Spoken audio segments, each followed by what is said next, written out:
Hello everyone, my name is इति। तो आज जो हम लोग स्टार्ट करने वाले हैं वो क्लास 10th मैथमेटिक्स का 30C1 पेपर का सॉल्यूशन देखने वाले हैं। तो इसका मैं फर्स्ट पार्ट ऑलरेडी अपलोड कर चुकी हूँ, आप डिस्क्रिप्शन बॉक्स से जाके देख सकते हैं।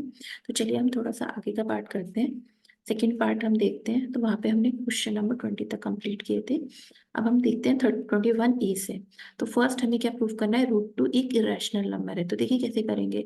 रूट 2 एक इरेशनल नंबर हमें गिवन है, हमें प्रूव करना है 5 - 2 रूट 2 क्या है, एक रैशनल नंबर है। तो सबसे पहले हम एज्यूम कर लेते हैं, क्वेश्चन में थोड़ी देर के लिए मान लेते हैं कि चलिए ये एक रैशनल नंबर है। ठीक है, तो हम रैशनल नंबर को ए अपॉन बी की फॉर्म में ले सकते हैं, but condition A and B are, यहाँ पे क्या है, कोप्राइम है and second is coprime integers है and B can not be equal to 0। ठीक है, बी हमारा 0 नहीं होना चाहिए। तो अगर आप देख रहे हैं, अगर हम 5 - 2 रूट 2 ए अपॉन बी है, तो 5 - ए अपॉन बी क्या होगा, इक्वल्स टू 2 रूट 2 हो जाएगा। अब हमें पता है 5 एक रैशनल नंबर है, ए अपॉन बी भी रैशनल नंबर है। तो रैशनल नंबर्स को रैशनल नंबर में से सब्ट्रैक्ट करते हैं तो रैशनल नंबर आता है। यानी कि हम बोल सकते हैं 5b - ए अपॉन बी एक रैशनल नंबर ही होगा। और अगर हम रैशनल नंबर के हाफ की बात करते हैं, इसको मैं अगर हाफ लेती हूँ तो ये क्या बन जाएगा, 2b बन जाएगा यहाँ पे, which is equals to root 2। तो ये पूरा कंप्लीट क्या बनेगा, ये एक रैशनल नंबर है, ये इरेशनल नंबर है। बट रैशनल नंबर कभी भी रैशनल नंबर के इक्वल नहीं हो सकता। It means our assumption is wrong. It means हम कह सकते हैं अवर एजम्पशन इज रॉन्ग। ठीक है, इज रॉन्ग। तो सिंपली हम कहेंगे कि यानी कि 5 - 2 root 2 is a rational number. ठीक है, नेक्स्ट पे आते हैं। Check whether 6 raised to the power n can end with the digit 0 for any natural number n। तो हमें ये प्रूव करना है कि 6 की पावर n जो है, ठीक है, हमें ये चेक करके बताना है can end with the digit 0, क्या ये 0 एंड से, अगर हम इसे एक्सपेंड करते हैं 6 raised to the power n को, n की यहाँ पे कोई भी वैल्यू हो सकती है क्योंकि n नेचुरल नंबर है। तो अगर मैं यहाँ पे n की वैल्यू 1 रखती हूँ, 2 रखती हूँ, 3 रख सकती हूँ, 4 5 कुछ भी रखूँ, तो क्या ऐसा कभी पॉसिबल केस है कि इसे एक्सपेंड करने के बाद 0 बन जाए। तो देखिए क्या करेंगे इसके लिए। हमें पता है अगर हमारा किसी भी नंबर के एंड में है ना, यानी यूनिट डिजिट, जैसे 2 0 है, 3 0 है, 5 0 है ना, या फिर 6 5 0 है, तो कोई भी नंबर है अगर उसके लास्ट में 0 डिजिट आती है तो इसका मतलब क्या है, यूनिट डिजिट पे 0 होता है, तो इट मीन्स वो नंबर हमेशा 10 से डिविजिबल होता है। तो 10 से डिविजिबल होने की कंडीशन क्या है, अगर कोई भी नंबर 10 से डिविजिबल होगा तो ऑब्वियस सी बात है वो 10 के फैक्टर से भी डिविजिबल होगा, और 10 के क्या फैक्टर होते हैं, 2 × 5। यानी 2 और 5 10 के फैक्टर्स होते हैं। अगर कोई भी नंबर 10 से डिविजिबल है तो वो 2 और 5 दोनों से डिविजिबल होना चाहिए, राइट। वो 2 और 5 से दोनों से डिविजिबल होना चाहिए। तो अगर मैं 6 की पावर n को एक्सपेंड करती हूँ तो ये क्या बनेगा, 2 × 3 raised to the power n। यानी ये क्या बनेगा, 2 की power n 3 raised to the power n। अब 2 पे आप कोई भी नेचुरल नंबर लिख लीजिए, राइट। तो आपको देख रहे हैं ये एवरी टाइम ये जो 6 raised to the power n number है, it is always 6 raised to the power n, it is always divisible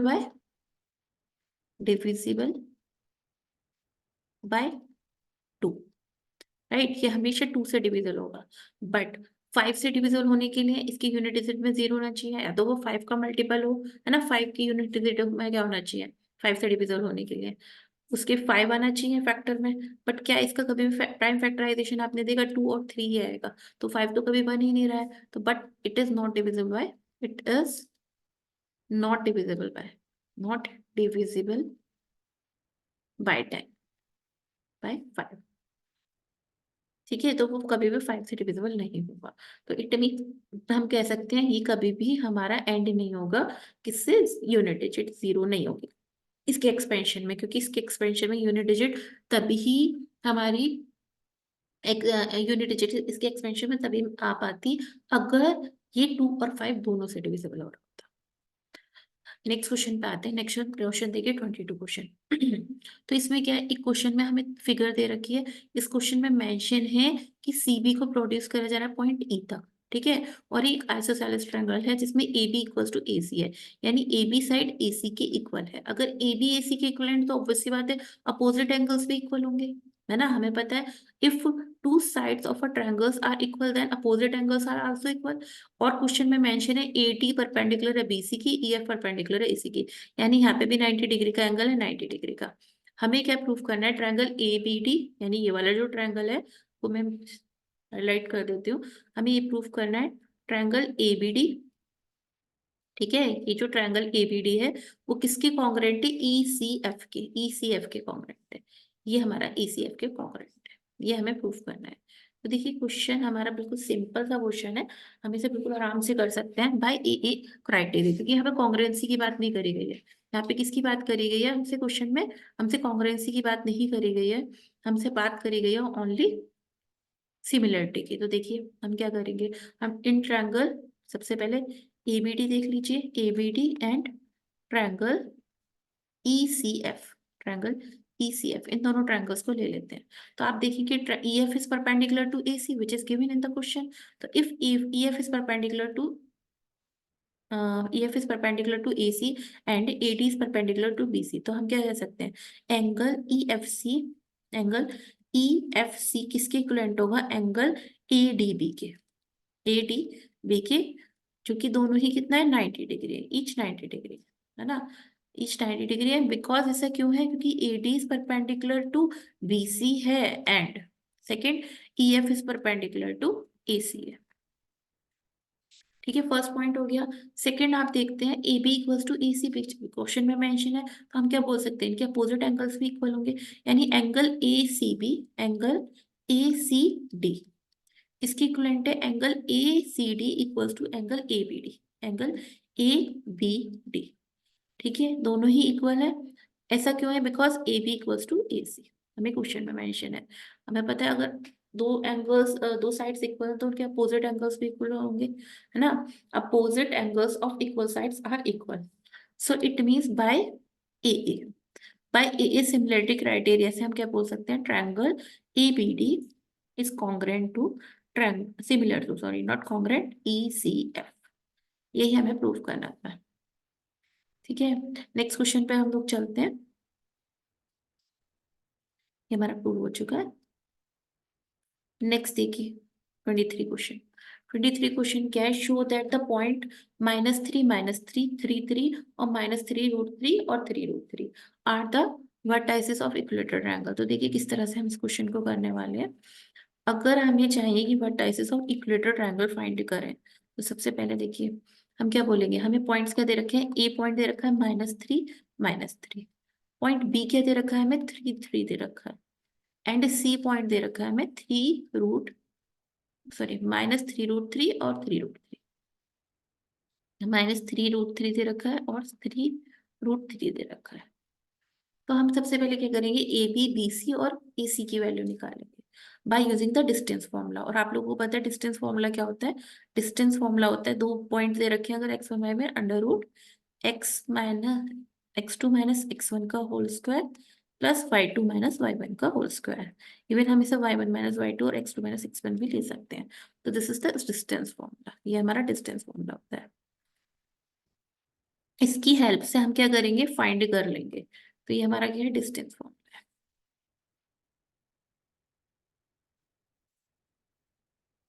अब देखिए इसकी हेल्प से हम किस तरह से फाइंड करेंगे।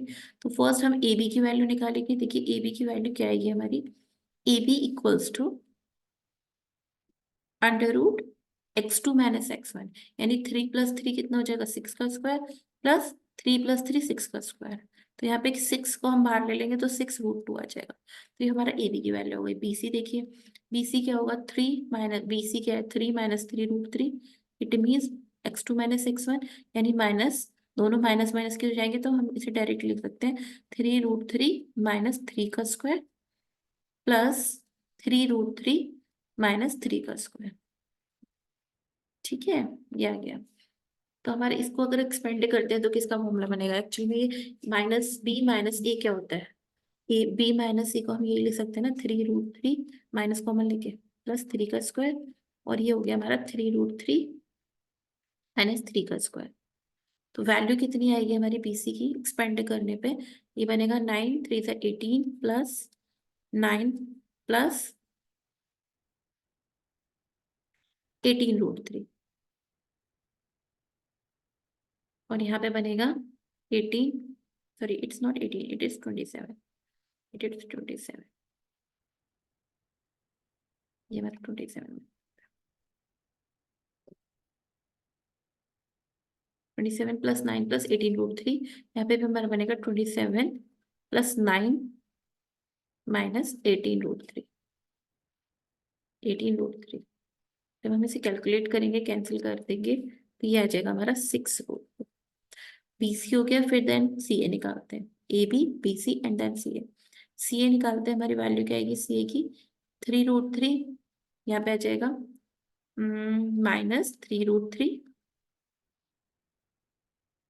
x2 minus x1 upon x, again x2 minus x1 का whole square plus y2 minus y1 का होल स्क्वायर लगा देंगे, तो क्या है -3√3 माइनस माइनस प्लस हो जाएगा 3 का स्क्वायर प्लस 3√3 प्लस 3 का स्क्वायर। सेम ही फॉर्मूला, ये चीज और ये सेम ही बन गया, तो इसकी वैल्यू भी कितनी होगी 6√3 हो जाएगी। ए बी बी सी और सी की वैल्यू आ गई।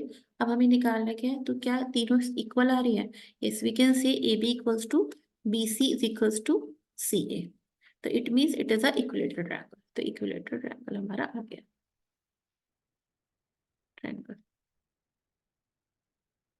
यहाँ पे किसी को कोई भी डाउट हो तो आप पूछ सकते हैं। चलिए नेक्स्ट पे आते हैं हम लोग। अगर आपको कोई भी डाउट आता है तो आप कमेंट बॉक्स में कमेंट कर दीजिए, मैं आपको उसका आंसर आपको प्रोवाइड कर दूंगी। या आपके कोई क्वेश्चन में डाउट भी आता है तो आप उस क्वेश्चन को पोस्ट कर दीजिएगा नीचे, उसको आप वहाँ पे कमेंट बॉक्स में लिख दीजिएगा, मैं आपको कमेंट करके उसका रिप्लाई कर दूंगी। नेक्स्ट क्वेश्चन देखिए, प्रूव दैट, हमें ये प्रूव करना है A B C and D are the vertices of a square A B C D. ये ए बी सी डी एक स्क्वायर के वर्टेक्स हैं, इट मीन्स हमें ये प्रूव करना है A B C D is a square. हमें proof क्या करना है, एबीसीडी स्क्वायर है, तो हम सबसे पहले ए बी की वैल्यू निकालेंगे। A B by using the distance formula, जो हमने फॉर्मूला पहले यूज किया है अगेन दोबारा से यूज करेंगे।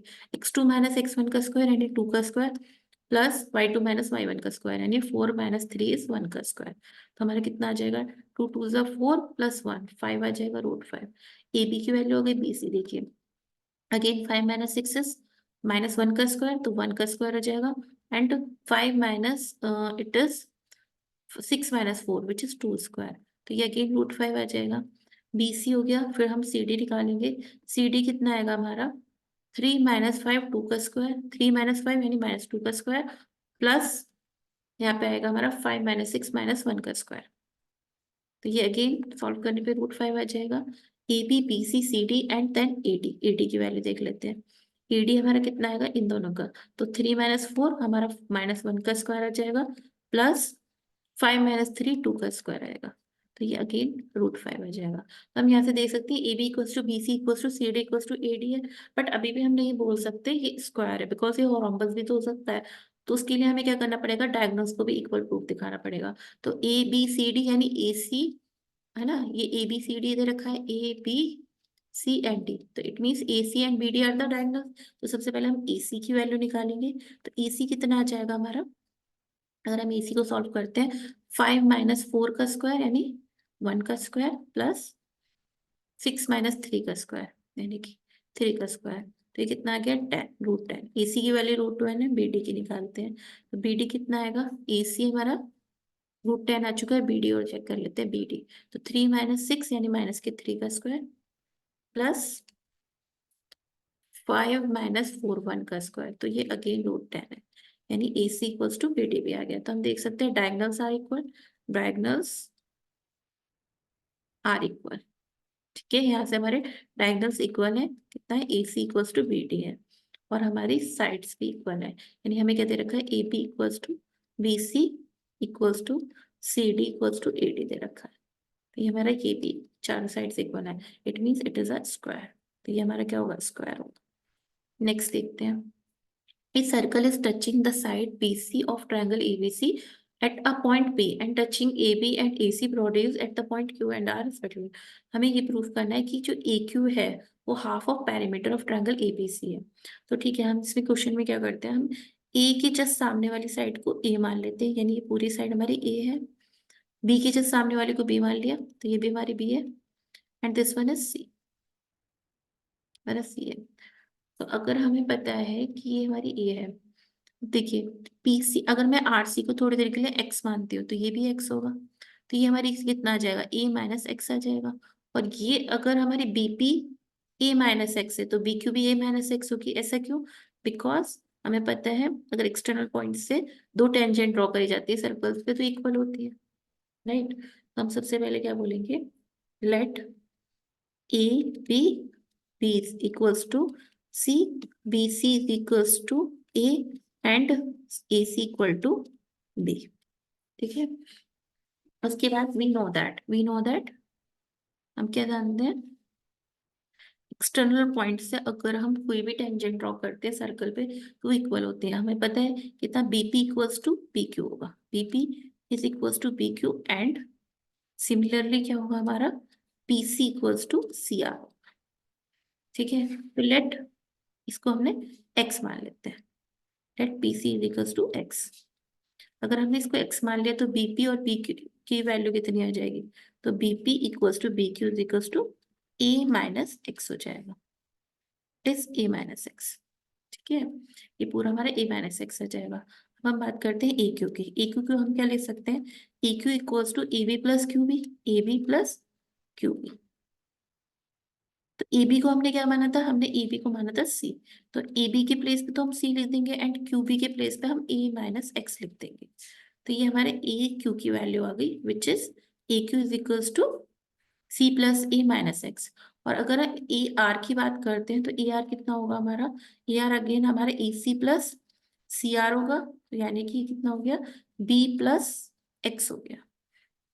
आप A Q equals to A R बोल सकते हैं, बिकॉज अगर हम एक्सटर्नल पॉइंट से ए से टेंजेंट ड्रॉ कर रहे हैं on the circle A Q और ए आर, हमने टेंजेंट ड्रॉ करी तो हमारा क्या आएगा, ए क्यू के प्लेस पे आ गया सी, सी प्लस ए माइनस एक्स, और ए आर के प्लेस पे कितना आ गया, बी प्लस एक्स आ गया। जब हम x की वैल्यू निकालेंगे तो क्या बन जाएगा, c plus A minus B equal to 2x। तो x की वैल्यू कितनी आ जाएगी, c plus A minus B upon 2। ये तो हमारी x की वैल्यू आ गई। ठीक है, x की वैल्यू कितनी आ गई, c plus A minus B upon 2। निकालना क्या था हमें, फाइंड जो हमें करना था वो क्या करना था, ए क्यू निकालना था, है ना। ए क्यू हमें प्रूव करना है, is the half of the perimeter of triangle ABC. तो हम क्या बोलेंगे, ए क्यू कितना होता है, ए क्यू क्या होगा, sum of plus A B plus B Q.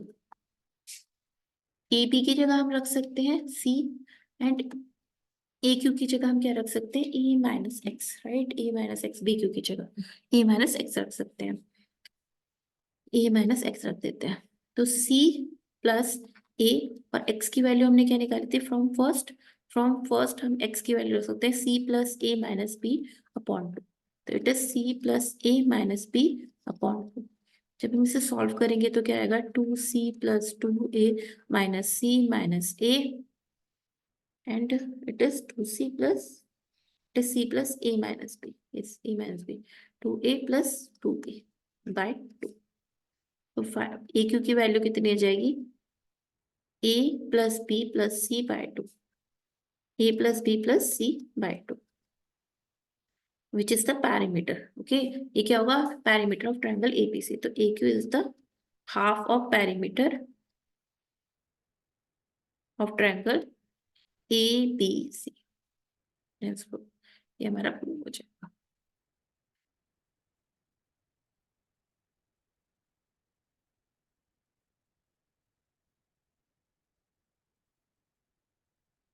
चलिए नेक्स्ट क्वेश्चन पे आते हैं। नेक्स्ट क्वेश्चन है, find the ratio in which the point -1 k divide the line segment joining the point -3 10 6 -10, hence find the value of k। तो देखिए हम सबसे पहले क्या करेंगे, यहाँ पे find the ratio in which -1 k हमारी एक लाइन सेगमेंट है जिसके एंड पॉइंट हमें क्या दे रखे हैं, -3 10, पहला पॉइंट है -3 10 एंड सेकेंड है 6 -8। फाइंड द रेशियो, हमें ये बताना है किस रेशियो में -1 की पॉइंट है, इसे डिवाइड कर रहा है, एंड सेकेंड चीज हमें वैल्यू ऑफ के भी निकालना है। तो थोड़ी देर के लिए मान लेते हैं इसे m/1 में डिवाइड कर रहा है। ठीक है, -1 के लाइन सेगमेंट ए बी को कितना रेशियो में डिवाइड कर रहा है, m/1 में।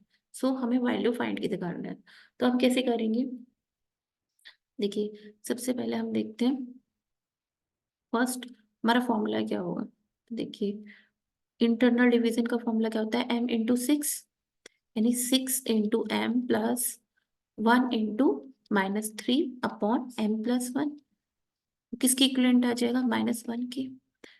इसको सॉल्व करते हैं तो हमारी वैल्यू क्या आएगी, 6m-3 equals to -m plus -1। देखिए हमारा आ जाएगा 7m equal to 3 - 1 which is 2। तो m की वैल्यू आ गई 2:7। तो यानी कि पॉइंट जो है वो इसे कितने रेशो में डिवाइड कर रहा है, 2:7 में। सेकेंड पॉइंट क्या कहता है, हमें k की वैल्यू भी फाइंड करनी है। तो देखिए k की वैल्यू हम कैसे फाइंड करेंगे, m into -8 +1 into 10 upon m+1 which is equal to k। की हम यहाँ पे m की जगह क्या रख देंगे, 2/7, क्योंकि हमें k की वैल्यू फाइंड करना है। तो m की जगह हम रखेंगे 2/7। तो m into, in place of m हमने रखा 2/7 into -8 +10 upon 2/7 +1 equals to k। जब हम इसे सॉल्व करते हैं तो हमारी क्या आ जाएगी k की वैल्यू, -16 +70 अपॉन 7 है, अपॉन यहाँ पे कितना आएगा, 7 + 2 9/7 विच इज के। 7 से 7 कैंसिल, 16 - 70, तो कितना रह जाएगा 4, एंड हियर इज 54। 9 9 6 से 54, तो के की वैल्यू हमारी यहाँ पे 6। 6 is the answer. Value of के कितना आ जाएगा, 6 आ जाएगा। ओके, तो हमने इसी क्वेश्चन को किसी तरह सेक्शन फॉर्मूले से किया है, सेक्शन फॉर्मूले के हेल्प से हमने किया है। तो सेक्शन फॉर्मूला क्या होता है, अगर दो पॉइंट है x1 y1 x2 y2 है, और उनको कोई पॉइंट xy, ठीक है, m/1 में डिवाइड करता है, तो हम इसे क्या बोलेंगे, m(x2 + n(x1) अपॉन, ठीक है, यानी कि अगर कोई लाइन सेगमेंट ए बी है, इसके कोऑर्डिनेट x1 y1 है और इसके x2 y2 है, ठीक है, और इसे थर्ड पॉइंट है एक्स वाई, से m/n में डिवाइड कर रहा है, तो इंटरनल डिवीजन का फॉर्मूला क्या होता है, x equals to m(x2 + n(x1) upon m+n, ठीक है, और y के क्या आते हैं coordinate, m(y2 + n(y1) upon m+n। इसकी हेल्प से हमने क्वेश्चन को सॉल्व किया है। चलिए नेक्स्ट क्वेश्चन देखते हैं। The age of father is twice the sum of age of two children after 20 years. His age will be equal to the sum of ages of children. Find the present age of father. देखिए question बहुत ही easy question है। हमें question में क्या mention किया हुआ है, age of father is twice as the sum of the age of two children. तो मान लेते हैं let the age of father, let the age of father be x, ठीक है, बी एफ मान लेते हैं, चलिए बी एफ, ठीक है। अगर फादर की एज एफ है तो चिल्ड्रंस की एज क्या होगी, the end age of childrens, age of children, तो चिल्ड्रन की एज कितनी होगी हमारी, एज ऑफ चिल्ड्रन है C1 एंड C2। तो हमें क्या दे रखा है क्वेश्चन में, the age of father is twice the sum of the age of children. तो फर्स्ट स्टेटमेंट से क्या बनता है, फादर की जो एज है वो किसकी है, age of father is twice the sum of the age of his children. तो इनकी दोनों की सम करके इसका जो ट्वाइस है उसकी इक्वलेंट है। आफ्टर 20 ईयर्स, तो 20 साल बाद एज फादर की भी बढ़ेगी और चिल्ड्रंस की भी बढ़ेगी, तो इट मीन्स F+20 हो जाएगी फादर की एज, और जो चिल्ड्रंस होंगे उनकी कितनी हो जाएगी, C1+20 और C2+20। His age will be equal to the sum of the age of children. After 20 years क्या है, his age will be equal to the sum of age of children, तो यानी ये कितना हो जाएगा, C1+20 प्लस C2+20, यानी कि सेकेंड इक्वेशन के अकॉर्डिंग F+20 किसके इक्विवेलेंट हो गया, फादर की जो एज है after 20 years, after 20 years. Okay, after 20 years,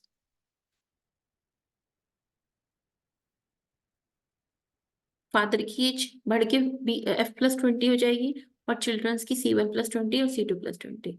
अब हम इसे क्या लिखेंगे, C1+C2+40, यानी कि फादर की जो एज है वो किसके इक्वलेंट हो गया, F=C1+C2+20, राइट। अब यहाँ से हम क्या बोल सकते हैं, हमें क्या फाइंड करना है, प्रेजेंट एज ऑफ फादर। ठीक है, तो प्रेजेंट एज ऑफ फादर हमने F मानी थी, तो हम यहाँ पे फादर की एज फाइंड करनी है, तो C1+C2 की जगह हम क्या लिख सकते हैं, F/2 ले सकते हैं फ्रॉम फर्स्ट हम क्या ले सकते हैं, F/2 इक्वल्स टू C1+C2। तो it means in place of C1+C2 we can put F, तो F कितना आ जाएगा, C1+C2। तो यहाँ पे कितना आ जाएगा, C1+C2 के प्लेस पे हम लिख देंगे F/2 इक्वल्स टू 20, तो F-F/2 इक्वल्स टू 20, तो F कितने आ जाएगी, फादर की एज आ जाएगी 40 ईयर्स, 40 ईयर्स के ऊपर father, yes. Age of father is 40 years.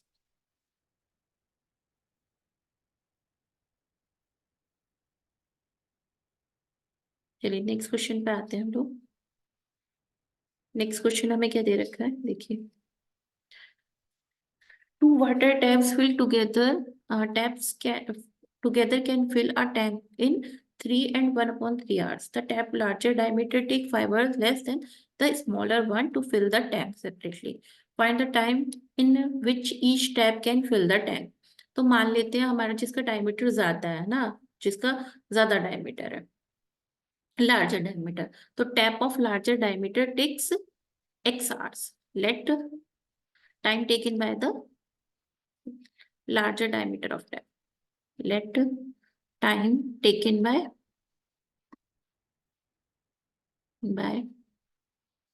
larger diameter of tap. Tap कितना है, इक्वल्स टू x। तो लेसर वाला कितना लेगा, x-5 लेगा, ऑब्वियसली बात है, जो दूसरा है जो स्मॉल डायमीटर वाला है वो x-5 टाइम लेगा। तो इट मीन्स यहाँ पे हम क्या बोलेंगे, 1/x-, तो दोनों टैप मिलके कितना टैंक फिल करते हैं, 3 and 1/3 आवर्स में। तो tap together can fill a tank in, tap together can fill tank in 1/3 hours. It means 9/10/3 hours, right. तो हम क्या बोलेंगे, इट मीन्स हम इसे लिख सकते हैं टुगेदर, अगर हम लिखना चाहें तो वन टैप जो है 1 आवर में कितना टैंक फिल करेगी, 1/x are plus 1/x-5 equals to 3/10। ठीक है, 1 आवर में जो दोनों मिलकर टाइम कितना टैंक फिल करती है, 1/x पोर्शन, ये 1/x-5 3/10। जब हम इसे सॉल्व करते हैं तो हमारा क्या आएगा, x-5 plus x/x into x-5 which is equals to 3/10, right. तो इट मीन्स ये आ जाएगा 2x-5, 2x-5 equals to 3 into x into x-5 into 10, ये आएगा 20x-50 equals to 3x² minus 15x। So 3x² minus 35x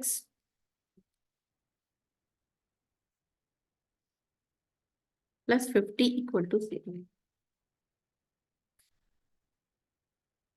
सो हमें find क्या करना है, 3x², हमें ऐसे फैक्टर ढूंढने जिनकी मल्टीप्लीकेशन से 15 आए और सब्ट्रैक्शन से 35 आए। हमारे ऐसे कौन से फैक्टर होंगे जिनके मल्टीप्लीकेशन से 150 और सब्ट्रैक्शन से 35 आए, तो 50, ओके, 35, 3x², ओके, 30 and 5 हो गया है ना, तो 30 and 5 को ले लेते हैं हम लोग, 30x minus 5x plus 50 equal to 0।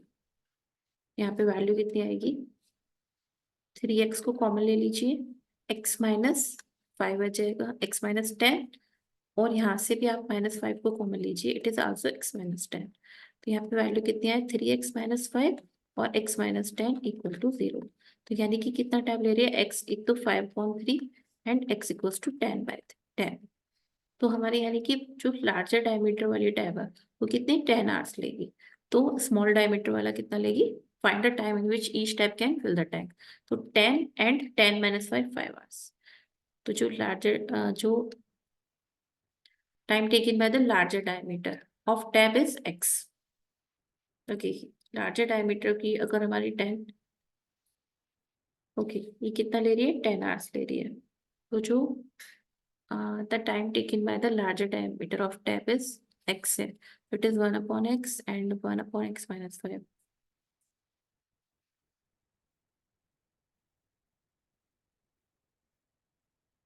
Okay, x की वैल्यू हमारी 5 आवर्स आई, x की वैल्यू हमारी कितनी आई, 10 आई। तो ये 15 आएगा, फिर 15 आवर्स आएगा। ठीक है, 15 आवर्स आएगा।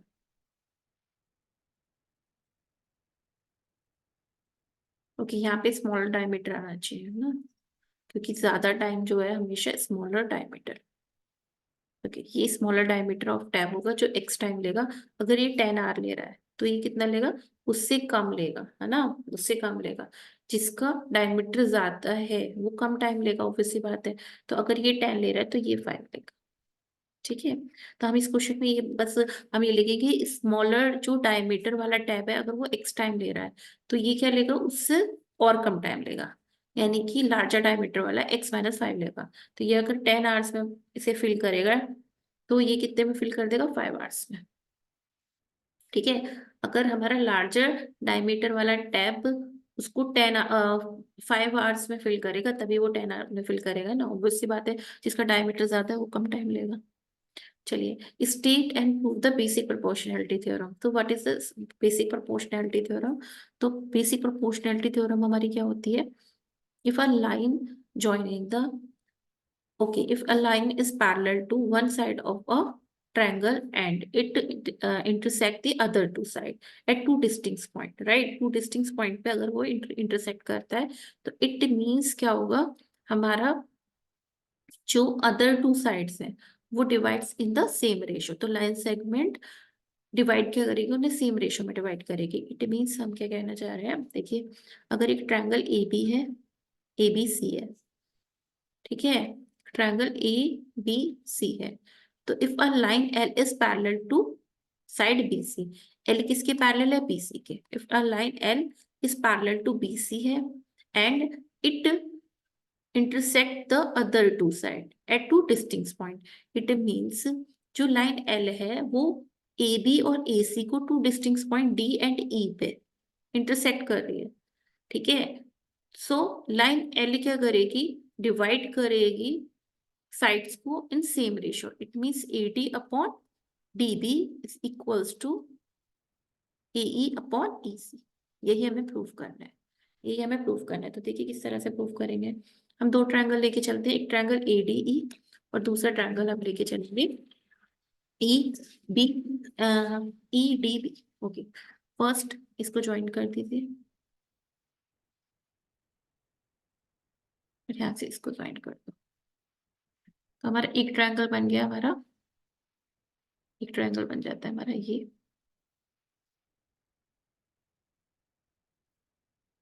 दूसरा ट्रायंगल हमारा बनता है ये।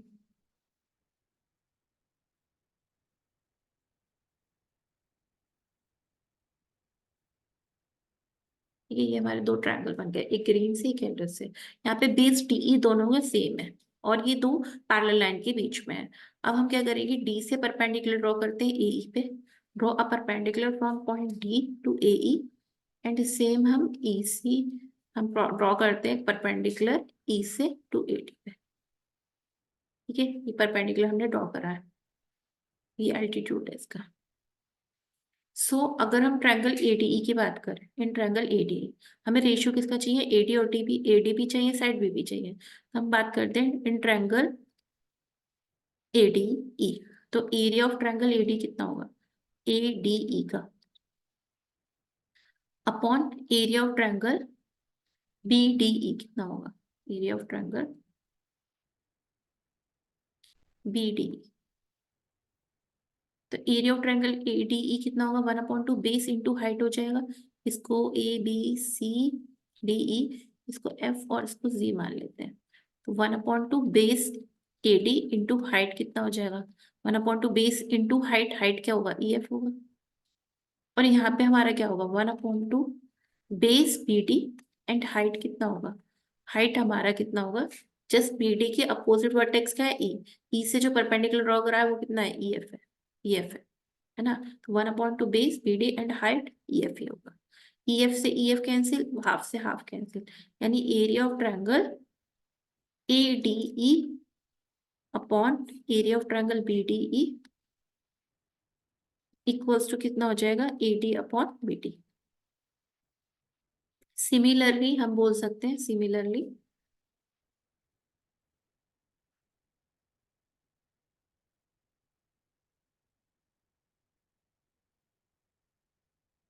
हम क्या बोलेंगे, ए ई अपॉन ई सी क्या होगा ना, area of triangle A D E, area of triangle A D E upon area of triangle D E, okay, D E C. ये क्या होगा, area of triangle A D क्या होगा, 1/2, इस बार हम बेस ए जी ए ई मान रहे हैं, तो हाइट कितनी हो जाएगी, ए ई के just opposite side D D C, और यहाँ पे 1/2 बेस कितना है, ई सी है, एंड हाइट कितनी है, हाइट कितनी है, डी जी हो जाएगा, डी जी। तो डी से डी जी कैंसिल, हाफ से हाफ, तो area of triangle A E upon A C आ जाएगा। तो यहाँ पे क्या आएगा, area of triangle A D E upon area of triangle D E C equals to A E upon E C. ठीक है, अब वी नो दैट, अब हमें यहाँ पे एक चीज दिख रहा है, डीई और बीसी क्या है, पैरेलल लाइन से।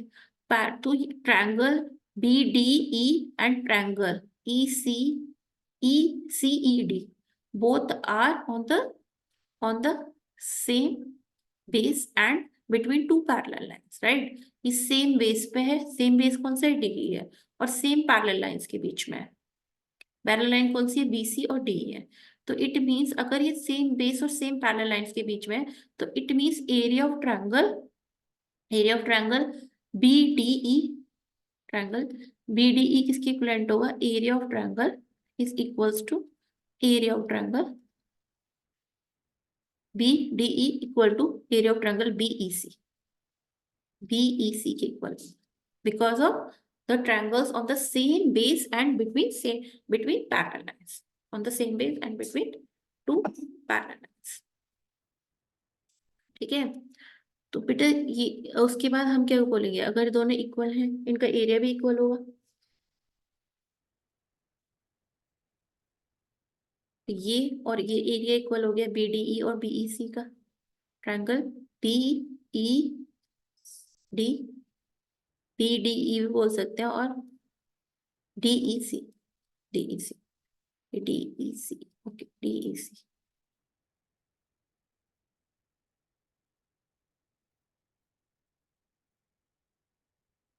दोनों के इक्वेट करने के बाद क्या होगा, फर्स्ट एंड सेकंड से हम दोनों इक्वेशन इक्वल कर चुके हैं। एरिया ट्रायंगल एडी तो इक्वल होगा एडी के ही, और ये दोनों भी आपस में इक्वल है, यानी AD upon BD is equals to A upon EC, henceforth ये हमारा proof।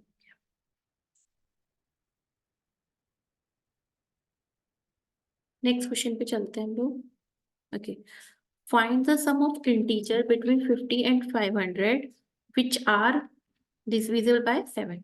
तो देखिए हमें सम निकालना है, the all the integer between 50 and 500 जो कि डिविजिबल होनी चाहिए 7 से। तो 7 से डिविजिबल होने वाला पहला नंबर कौन सा है, 50 और 500 के बीच में 56 है। ठीक है, फिर नेक्स्ट 63 है, एंड सो नेक्स्ट लास्ट में 500 से जस्ट पहले वाला नंबर ऐसा कौन सा है जो डिविजल होगा 7 से, इट इज 497, राइट। तो यहाँ से अगर हम टोटल नंबर्स इनका सम निकालना है, उससे पहले अगर हमें पता चल जाए कि सम का फॉर्मूला क्या होता है। आप देखेंगे 7 के डिविजल है, तो कॉमन डिफरेंस इनके बीच में कितना है, 7 है। फर्स्ट टर्म कितनी है, a इक्वल्स टू 56 है, एंड लास्ट टर्म कितनी है 497। तो अगर हमें सम निकालना है तो हमें पता है सम क्या होता है, n/2 a+l होता है। तो यहाँ पे हमें क्या पता चलना जरूरी है, n, कि इसमें नंबर ऑफ टर्म्स कितनी है। फर्स्ट और लास्ट टर्म हमें पता है 0.2। तो नंबर ऑफ टर्म्स निकालने के लिए हम क्या करेंगे, हमें दूसरा फॉर्मूला क्या पता है, l equals to e+n-1 into D होता है। l इक्वल्स टू कितना होता है, e+n-1 इंटू डी होता है, e+n-1 इंटू डी होता है। देखिए हम इसको यहाँ पे पुट कर देते हैं, तो लास्ट टर्म कितनी है हमारी 497 है। तो 497 इक्वल्स टू एक ही जगह कितना है 56 प्लस n-1, यानी n-1 कितना है 7-1। कितना है यहाँ पर common difference 7। 7 sorry number of terms हमें फाइंड करनी है, एंड कॉमन डिफरेंस हमारा 7 है।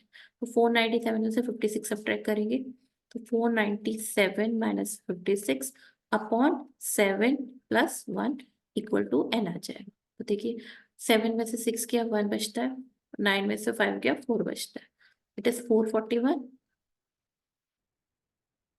ओके इसे डिवाइड करते हैं, 7 में से 6 गया 1, 9 में से 5 गया 4, 4 1। तो ये कितना आएगा, 7 7 7 5 जो 35, 35 आ जाता है, 35। 7 5 जो सॉरी 7 7 6 42, सॉरी 7 6 42, एंड 2 बचते 7 3 जा 21 प्लस वन भी होगा है ना। तो n की वैल्यू कितनी आ जाएगी, टोटल 64 आ जाएगा। टोटल नंबर ऑफ टर्म्स कितने हैं इसमें 64, 64 है हमारी टोटल नंबर ऑफ टर्म्स। अब जरा इसे फॉर्मूले को पुट कीजिए यहाँ पे, s इक्वल्स टू कितना है n/2 a+1 है, तो s इक्वल्स टू n की जगह हम डालेंगे 64/2, in place of a we can put 56 plus last term कितना है हमारा 497, 497, 497 है। जब हम इसको सॉल्व करते हैं तो कितना आएगा 32 इंटू 56 प्लस 497। तो इसको हम कैलकुलेट करके देख लेते हैं, 56 प्लस 497 को ऐड करके जब आप इसको रखेंगे तो कितनी वैल्यूज आ जाएगी, एक मिनट हम चेक कर लेते हैं कैलकुलेटर से। 56 plus 497,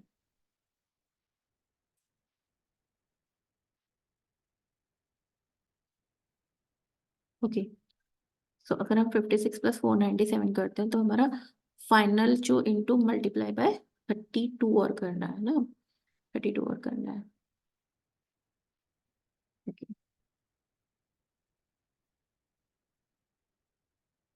So the final answer is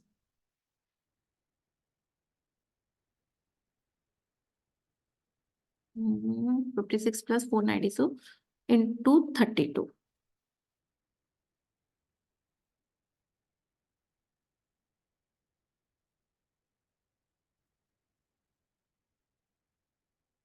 okay तो आंसर आ जाएगा आपका 17696।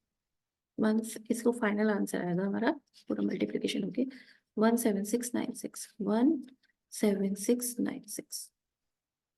ठीक है, 32 इंटू इन दोनों को ऐड करके इसको मल्टीप्लीकेशन करो, तो ये हमारा फाइनल आंसर आ जाएगा इसकी वैल्यू। चलिए नेक्स्ट क्वेश्चन पे देखते हैं। How many numbers lie between 10 and 300, which when divided by 4 leaves a remainder 3? तो देखिए निका कितने नंबर लाई करेंगे बिटवीन 10 और 300, when divided by 4 leaves a remainder 3, यानी कि हमारा जो भी 4 के मल्टीपल हो गए उसमें हम 3 ऐड कर देंगे क्योंकि हमें रिमाइंडर 3 चाहिए। तो पहला 4 का मल्टीपल क्या आता है 12 आता है, तो 12 में हम 3 और ऐड कर देंगे क्योंकि 15 एक ऐसा नंबर बन जाएगा, पहला नंबर ऐसा है जिसकी 4 से मल्टीप्लीकेशन करके जो 10 और 300 के बीच में लाई कर रहा है, और जब हम इसे 4 से मल्टीप्लीकेशन करेंगे 4 से डिवाइड करेंगे 4 3 जा 12, तो कितना आएगा रिमाइंडर 3 आएगा। तो हमें ऐसे नंबर चाहिए जो 4, जो हमारा 4 से डिवाइड करने पे रिमाइंडर 3 दे। ठीक है, तो नंबर्स क्या होंगे, पहला 15 होगा, ठीक है। अच्छा और कोई सा ले सकते हैं हम, अगर मैं लेती हूँ दूसरा नंबर 8, 8 में अगर मैं ओके 4 2 8 11 भी हो सकता है। फर्स्ट नंबर क्या होगा 11 होगा, क्योंकि 11 क्यों होगा, क्योंकि 11 भी 10 और 15 के बीच में लाई कर रहा है, और ऐसा पहला नंबर है जिसे 4 से डिवाइड करने पे रिमाइंडर 3 देगा। सेकेंड नंबर 15 होगा, ठीक है। ओके, नेक्स्ट क्या होगा हमारा? 19 होगा, है ना। इसमें 4 4 ऐड करते जाइए। 11 में 4 ऐड किया, 15 में 19 ऐड किया, तो ये सारे नंबर 4 से डिविजिबल होने पे रिमाइंडर 3 देंगे। अब लास्ट नंबर हमारा कितना आता है? अगर मैं 300, है ना, 300 है, तो उससे पहला नंबर हमारा क्या होगा, जिसे 4 से डिवाइड करने पे ये रिमाइंडर हमारा 3 दे दे। तो हमारा नंबर आता है 300 को अगर आप डिवाइड करते हैं, कंप्लीटली डिवाइड है, उससे जस्ट पहले नंबर कौन सा है? ओके, 297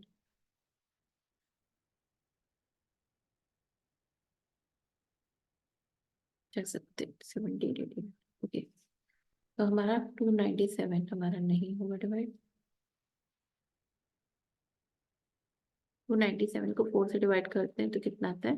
1 आता है, विच इज 7। 1 आता है, ठीक है। तो ये नहीं होगा, यानी 270, तो 3 होना चाहिए पे, 299 आना चाहिए। 299 को अगर हम डिवाइड करेंगे तो ये आ गया हमारा 299। अब देखिए फिर से again L equals to a plus n minus one into D होता है। तो लास्ट टर्म यहाँ पे कितना है? 299 है। फर्स्ट टर्म हमारी 11 है प्लस n-1, n-1 और d कितना है? 4 है।